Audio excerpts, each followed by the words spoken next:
మరోవైపు పహల్గాం ఉగ్రదాడి నేపథ్యంలో ఇండియన్ నేవీ అప్రమత్తమైంది. అరేబియా మహాసముద్రంలో నిర్వహించిన మిసైల్ పరీక్ష విజయవంతమైనట్లు భారత నేవీ అధికారులు ప్రకటించారు. ఐఏఎన్ సూరత్ నుంచి నిర్వహించిన మిసైల్ పరీక్ష సక్సెస్ అయింది. ఈ మిసైల్ 70 నుంచి 100 కిలోమీటర్ల దూరంలో ఉన్న లక్ష్యాలను ఛేదిస్తోందని నేవీ చెబుతోంది.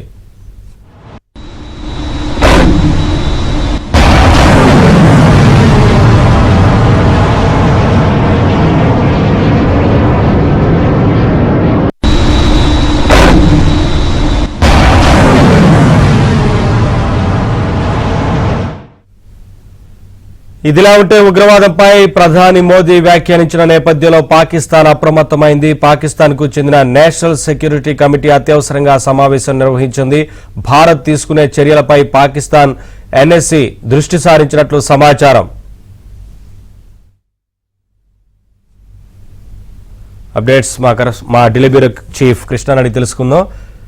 కృష్ణ, ఇప్పటికే పాకిస్తాన్ వెళ్లిపోవాలంటూ ఆదేశాలు ఇచ్చినట్లుగా తెలుస్తోంది కదా, ఏంటి వివరాలు? అలాగే వీసాలకు సంబంధించి కూడా పూర్తి స్థాయిలో రద్దు చేసినట్లు తెలుస్తోంది, ఏంటి?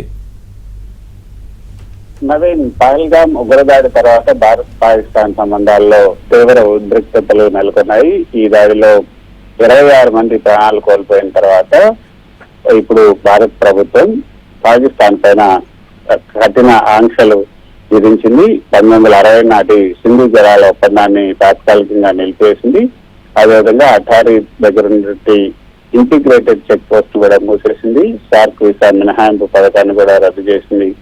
పాకిస్తాన్ హైకమిషన్ లో ఉన్నటువంటి మిలిటరీ, నేవీ, ఎయిర్ ఫోర్స్ అడ్వైజర్లను పర్సోనా నాన్ గ్రాటాగా ప్రకటించింది. ఇక హైకమిషన్ లో సిబ్బంది సంఖ్యను కూడా 55 నుంచి 30కి తగ్గించింది. ఈ నేపథ్యంలోనే పాకిస్తాన్ కూడా అప్రమత్తమైంది.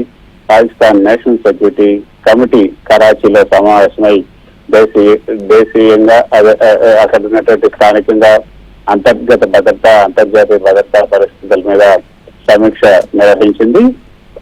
మరోపక్క పాకిస్తాన్ కరాచీ తీరంలో సర్ఫేస్ టు సర్ఫేస్ క్షిపణి పరీక్షను కూడా నిర్వహించినట్లుగా ప్రకటించింది. ఈ పరీక్ష ప్రత్యేక ఆర్థిక మండలిలో జరగబోతుంది. భారత భద్రతా సంస్థలు ఈ పరిణామాలను నిశ్చితంగా గమనిస్తూ ఉన్నాయి.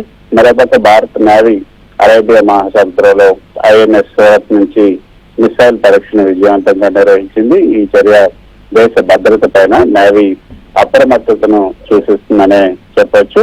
భారత్ పాకిస్తాన్ పై దౌత్యపరమైనటువంటి ఒత్తిడిని పెంచింది. పాకిస్తాన్ ఈ దాడిలో తమ ప్రమేయం లేదని కూడా ప్రకటించినప్పటికీ భారత్ ఈ దాడికి పాకిస్తాన్ చెందినటువంటి ఉగ్రవాద సంస్థలే బాధ్యత వహించాల్సినటువంటి అవసరం ఉందని కూడా భారత్ చెప్తోంది. ఈ పరిణామాల నేపథ్యంలో ఇరు దేశాల మధ్య ఉద్రిక్తతలు మరింత పెరిగే అవకాశం కూడా ఉందనే చెప్పొచ్చు. మరోపక్క భారత ప్రభుత్వం మరో కీలకమైన నిర్ణయం కొద్దిసేపటి క్రితం తీసుకుంది. ఈ కీలకమైన నిర్ణయం పాకిస్తాన్ కు సంబంధించి ఏదైతే ఈ పహల్గాం ఉగ్రవాద నేపథ్యంలో కేబినెట్ కమిటీ అండ్ సెక్యూరిటీ తీసుకున్నటువంటి నిర్ణయాల ప్రకారం భారత ప్రభుత్వం పాకిస్తాన్ పౌరులకు వీసా సేవలను తక్షణమే నిలిపేసింది. ఇప్పటికే భారతదేశం జారీ చేసినటువంటి వీసాలు, ఏదైతే పాకిస్తాన్ పౌరులకు జారీ చేసినటువంటి వీసాలు ఏప్రిల్ 27 నుంచి రద్దు చేయబడతాయని కూడా పేర్కొంది. వైద్య వీసాలు, మెడికల్ వీసాలు మాత్రం ఏప్రిల్ 29 వరకు కూడా చెల్లుబాటులో ఉంటాయి. ఆ తర్వాత ప్రస్తుతం భారతదేశంలో ఉన్నటువంటి పాకిస్తాన్ పౌరులు తమ వీసాల గడువు ముగిసేలోగా దేశం విడిచి వెళ్లిపోవాల్సిందిగా కూడా భారత ప్రభుత్వం ఆదేశాలను జారీ చేసింది. భారత పౌరులకు కూడా పాకిస్తాన్ వెళ్లటం మానుకోవాలని కూడా కేంద్రం గట్టిగా సూచించింది. ప్రస్తుతం పాకిస్తాన్ లో ఉన్నటువంటి భారతీయులను కూడా వెంటనే భారత్ కు తిరిగి రావాలి అని కూడా భారత విదేశాంగ శాఖ ఆదేశాలను జారీ చేసింది. Thank you Krishna, thanks for the updates.